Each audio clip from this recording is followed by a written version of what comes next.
Hi, my name is Layla and welcome to Food on 4. Today I'm in London Bridge at Bob's Lobster. It's a food truck and a restaurant. Now they started off in 2013 from a camper van where they brought seafood to the streets. I'm now going to go inside and see the permanent food truck inside and meet the owner and founder of the restaurant, Rob Dan.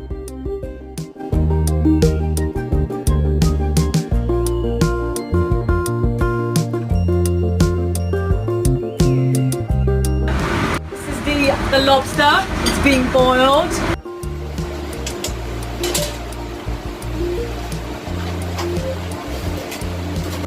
Hi, my name is Rob. I'm the owner and founder of Bob's Lobster.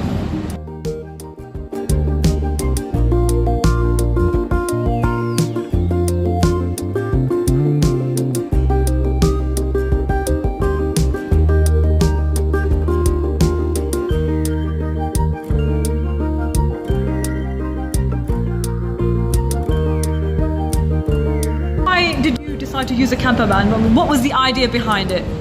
The camper van was the most fun, nostalgic vehicle that I could imagine. It reminded me of beach holidays and good times, and that's an idea that I wanted to kind of transcend and back into kind of the food. It was a perfect fit, I think, for my brand.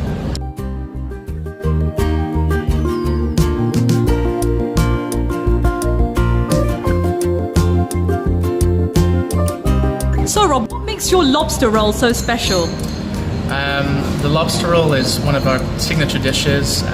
We use native lobster for the most part from the south coast, Cornwall, Dorset and Chelsea. Our brioche is just as important. It took us 3 months to perfect and find that the perfect vessel really to kind of complement and accentuate the lobster. Our rapeseed homemade band-made, you should say, mayo, which again the three together proves the winning combination. So here's our brioche. Just gonna put it straight on the flat top with a little bit of butter, and it's really just the simplest thing to prepare. So do you make your own brioche? We originally made our own brioche. We now outsource it to our recipe just because the volume is so big. We do events and festivals, things like Ascot Racecourse, where we're getting through over 1,000 kilos of lobster in a week. So for us, it's our kitchen isn't big enough, unfortunately. So I'm now gonna just put a little bit of our custom rapeseed mayo here. And this is lobster, tail, claw and knuckle, which is in my mind the perfect... Claw and knuckle. Claw and knuckle, yeah. It's the perfect kind of combination.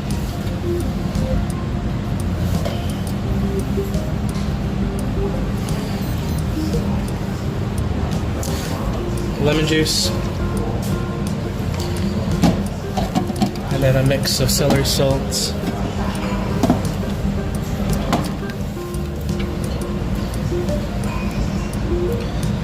A little garnish. So I'm going to take a bite.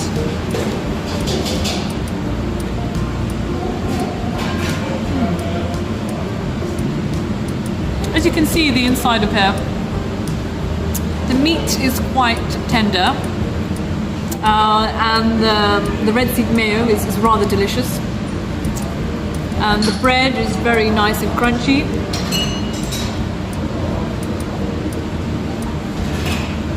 Okay, so what are we making next? Let's do a twist on a traditional croque madame. We do it, make it a little bit more indulgent using smoked salmon instead of ham. We can do that right now. Great. So I'm just going to drop some sourdough bread on our plancha with a little bit of butter, of course. Now, we've got some very rich, dirty bechamel. Okay, do you make your own? Yep, absolutely. So this is the same bechamel that we use as the base for a lobster mac and cheese, without the lobster bisque. And we're going to top that with the cheeses, the same cheeses we use in our lobster mac and cheese as well. So just tell us again, what type of cheese do you use, or what we use a combination of 3 different cheeses to get that perfect combination of flavor. So what do we have here? We have raclette, which is just so good melted. We have gobine and also a Western cheddar from Neal's Yard Dairy. And I'm going to top that with some smoked salmon.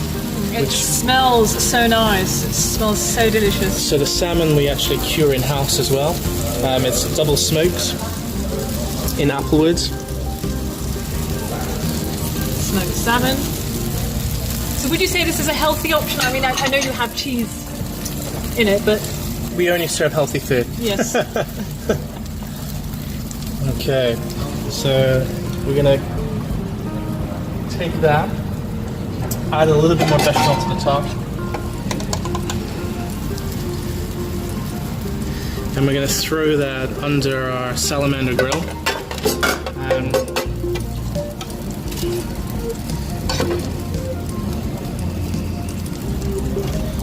Okay, Marco, can I ask you to take that to the kitchen?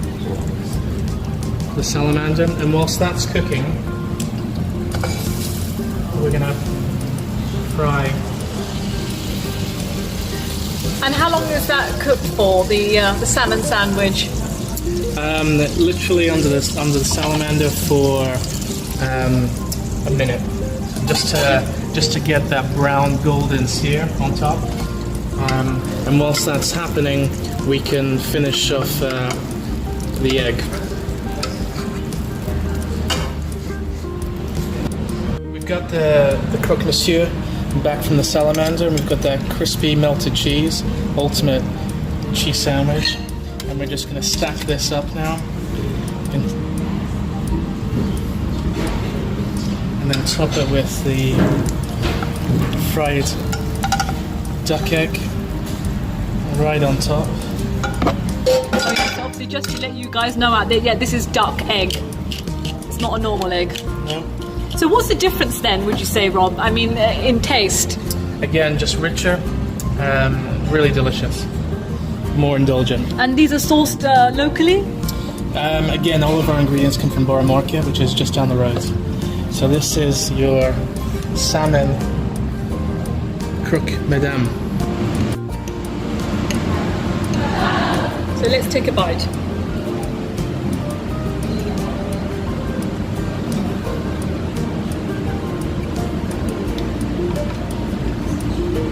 The salmon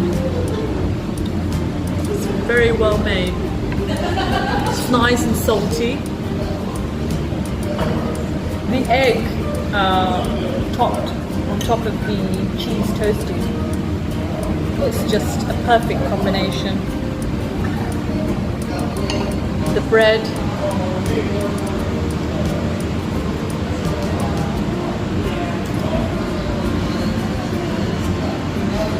Look at the inside of that.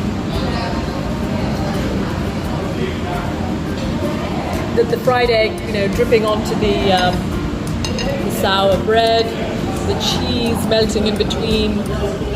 It's a delicious tower. Let's move on to the lobster mac and cheese, shall we?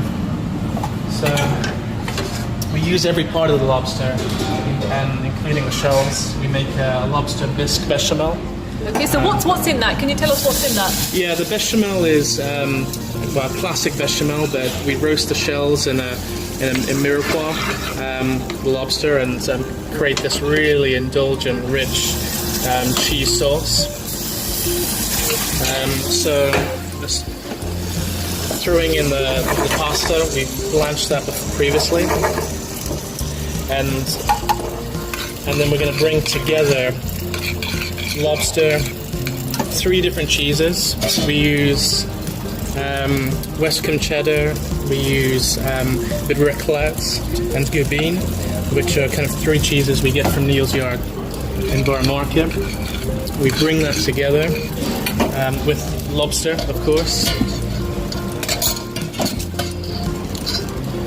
So we use tail meat in the lobster mac and cheese. Would you say that's the tender part of the lobster? It's actually not the most tender. It's a little bit firmer than the claw or the knuckle, but it's plenty sweet. Add a little bit more bechamel bisque to that.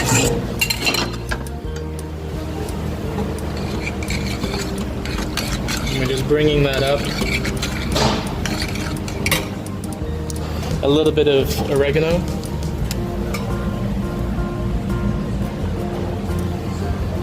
Some celery salt and smoky paprika.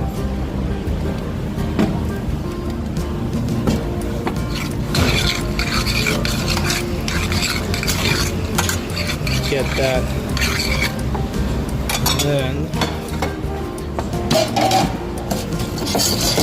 we finish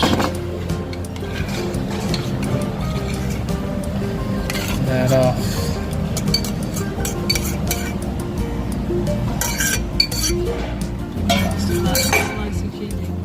With some fried shallots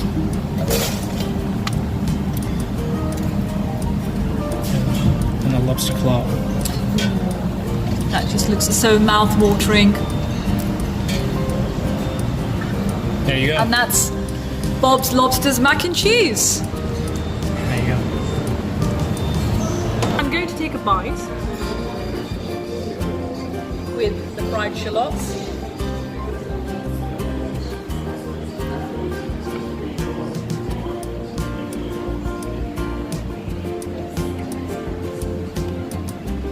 The pasta is rich, creamy. Cheese is very, very delicious. The fried shallots works so well as a garnish with the pasta. And then to finish with the lobster.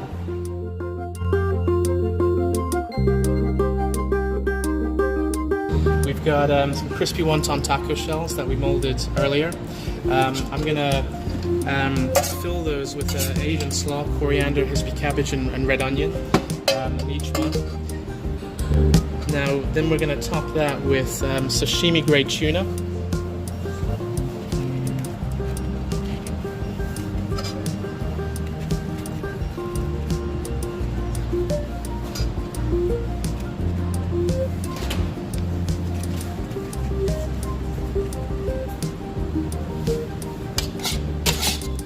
So the tuna we marinate in a ahi dressing, soy, ginger, garlic, sesame oil, and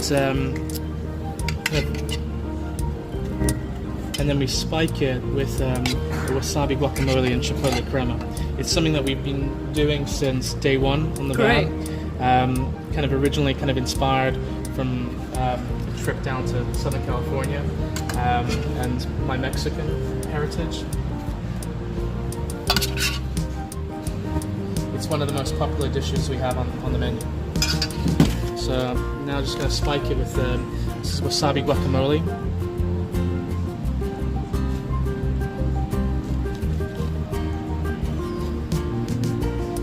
And then chipotle crema.